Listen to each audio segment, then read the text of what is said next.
नमस्कार, स्वागत है आज का कुशीनगर चैनल में। मैं हूं आपके साथ मोनिका और चलिए रुक करते हैं आज की बड़ी खबर। नमस्कार, स्वागत है आपका आज का कुशीनगर चैनल में। मैं हूं आपके साथ मोनिका। चलिए रुक करते हैं आज की बड़ी खबरों पर। जन सुराज पद यात्रा के दौरान प्रशांत किशोर पूर्वी चंपारण के सुगौली व रामगढ़वा पहुंचे, जहां रामगढ़वा हाई स्कूल परिसर में आयोजित जन सुराज पद यात्रा कैंप में स्थानीय पत्रकारों के साथ प्रेस कॉन्फ्रेंस किया, जिसमें उन्होंने पद यात्रा के अब तक के अनुभव को साझा किया।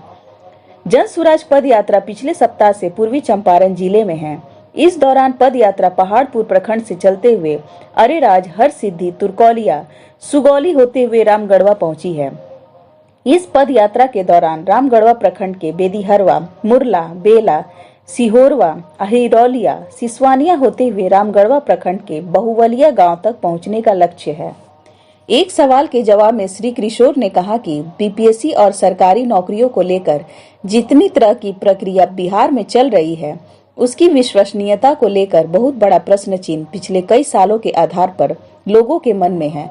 नौकरी को लेकर इतनी अफरा तफरी है, रोजगार कम है, अधिक संख्या में बेरोजगार लोग हैं, इसलिए हर तरीके का जुगत लगाकर लोग सरकारी नौकरी चाहते हैं और सरकार अपने सरकारी व्यवस्था को सुचारू रूप से चला पाने में असक्षम है।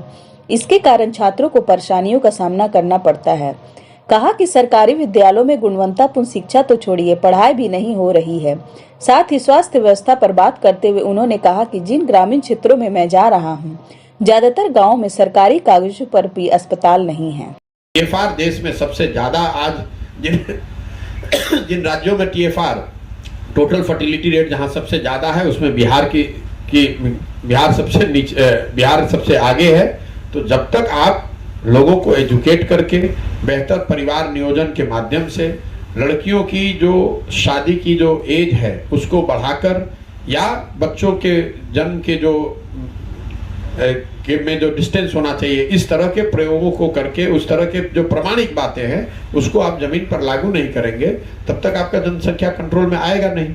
और ये कोई कानून बनाकर किया नहीं जा सकता है। भारत इसी देश में कम से कम 15 राज्यों ने ये करके दिखाया कि शिक्षा, बेहतर परिवार नियोजन, लोग सामाजिक जागरूकता और स्वास्थ्य सेवाओं की उपलब्धता, इन 4 चीजों का उपयोग करके टीएफआर को 2.1 से नीचे किया जा सकता है, जनसंख्या को नियंत्रित किया जा सकता है। बिहार इन सब मानकों पर बुरी तरह फेल हुआ है। जब बच्चियां पढ़ ही नहीं रही हैं, शादी आज भी बिहार में सबसे कम एज में जिन बच्चियों की शादी हो रही है, जो फर्स्ट प्रेगनेंसी है, वो आज भी बिहार में सबसे कम एज में हो रही है। तो इन स्थिति के बने रहते जब तक ये स्थिति बनी रहेगी तब तक यहाँ पर स्थिति सुधर नहीं सकती है। बाई ट्रेनिंग में पब्लिक हेल्थ की मैंने पढ़ाई। 22 के नीतीश कुमार में जमीन आसमान का फर्क है। आपके ही एक मित्र बता रहे थे कि पहले 5 साल के जो नीतीश कुमार थे उन्होंने काम किया था, लोगों को लगा था कि ये आदमी कुछ बिहार में सुधार करेगा, और वही वजह है कि इसी बिहार की जनता ने, मान लीजिए कि मेरी बात छोड़ दीजिए, इसी बिहार की जनता ने उसी नीतीश कुमार को 200 से ज्यादा सीट एनडीए को जिताया था 2009-10 में, आपको याद होगा।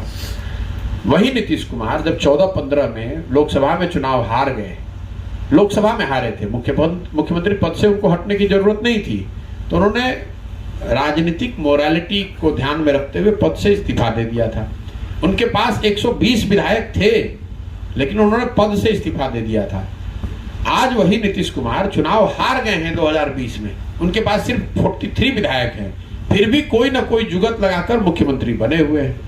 ये वो नीतीश कुमार हैं जो 2014 में 7 निश्चय जब मैं बनवा रहा था उनके साथ मिलकर, तो 15 दिन तक अफसरों के साथ, सिस्टम के साथ बैठकर ये तय किया गया था कि एक एक जो वादे किए जा रहे हैं 7 निश्चय में, उसका बजट और उसका संसाधन कहां से आएगा। आज वो नीतीश कुमार गांधी मैदान में एक दिन खड़े होते हैं और बताते हैं कि 10 लाख लोगों को सरकारी नौकरी दे दूंगा, जबकि 2 महीना पहले तक कह रहे थे कि ये तो संभव ही नहीं है। तो नीतीश कुमार, उन्होंने 7 निश्चय, आपने कहा प्रचार किया, तो प्रचार किया, उसके साथ साथ ये भी कहा कि 7 निश्चय को लागू किया जाए। 7 निश्चय की योजना लागू है जी, लागू और अगर लागू नहीं है, मान लीजिए कि आप वोटर हैं और 7 निश्चय की योजना के आधार पर नीतीश कुमार के उससे पहले के काम काज के आधार पर आपने 2015 में उनको वोट दिया, 15 के बाद उन्होंने 5 साल 7 साल काम नहीं किया, तो आपके पास 2 विकल्प है कि चूंकि आपने उनको 2015 में समर्थन दिया था तो आप लगातार जीवन भर समर्थन देते रहे, या आप ये कहें कि नहीं, इनको समर्थन जिस पर दिया था ये काम किया नहीं, मैं अभी समर्थन इनको न देख किसी दूसरे को दूंगा, तो वही बात मेरे पर भी लागू होती है। भाई किसी के साथ आपने काम किया या किसी की मदद की, इसका मतलब ये तो नहीं कि वो आदमी सही करे या गलत, जिंदगी भर उसी के साथ रहिएगा। अगर मैं आज नीतीश कुमार जी के साथ जाकर काम करना चाहूं तो मुझे कौन रोक रहा है? वो तो रोज बुला रहे हैं। आपको मालूम है, आप तो मीडिया के आदमी हैं, पदयात्रा शुरू होने से पहले भी उन्होंने बुलाया, उससे पहले दिल्ली आकर मेरे से मिले तब भी बुलाया। मेरा बिहार की राजनीति में हस्तक्षेप करना, बिहार की राजनीति में आना, ऐसी मेरी कोई मंशा ही नहीं रही है। आप कह रहे हैं कि जीत जाइएगा तो क्या कीजिएगा क्या नहीं कीजिएगा। 15 में तो चुनाव हम जीत गए थे ना। अगर हमको यहाँ मंत्री बनना होता, बिहार की सरकार में रहना होता, तो हमको 15 में कौन रोक रहा था? हम ही बना रहे थे, हमारे ही सहयोग से बना था। हम ही उस समय उनके मुख्य सलाहकार थे, जिसको जरूरत हो, जिसकी मन होता अपने खुद बन जाते। हमारी कोई उस समय समझ ही नहीं है ऐसी थी कि हमें बिहार में कुछ ऐसा करना है। भाई अच्छा काम होना चाहिए। मैंने ये भी कहा कि आज 10 लाख नौकरी दे दें लड़कों को, मैं छोड़ देता हूँ काम। अभी ये पूरा अभियान वापस ले लेंगे, मैंने तो ऑन रिकॉर्ड कहा है।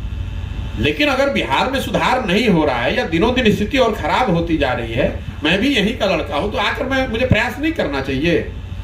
खबरों पर मेरे साथ बस इतना ही। बाकी की तमाम खबरों पर बने रहने के लिए देखते रहिए आज का कुशी।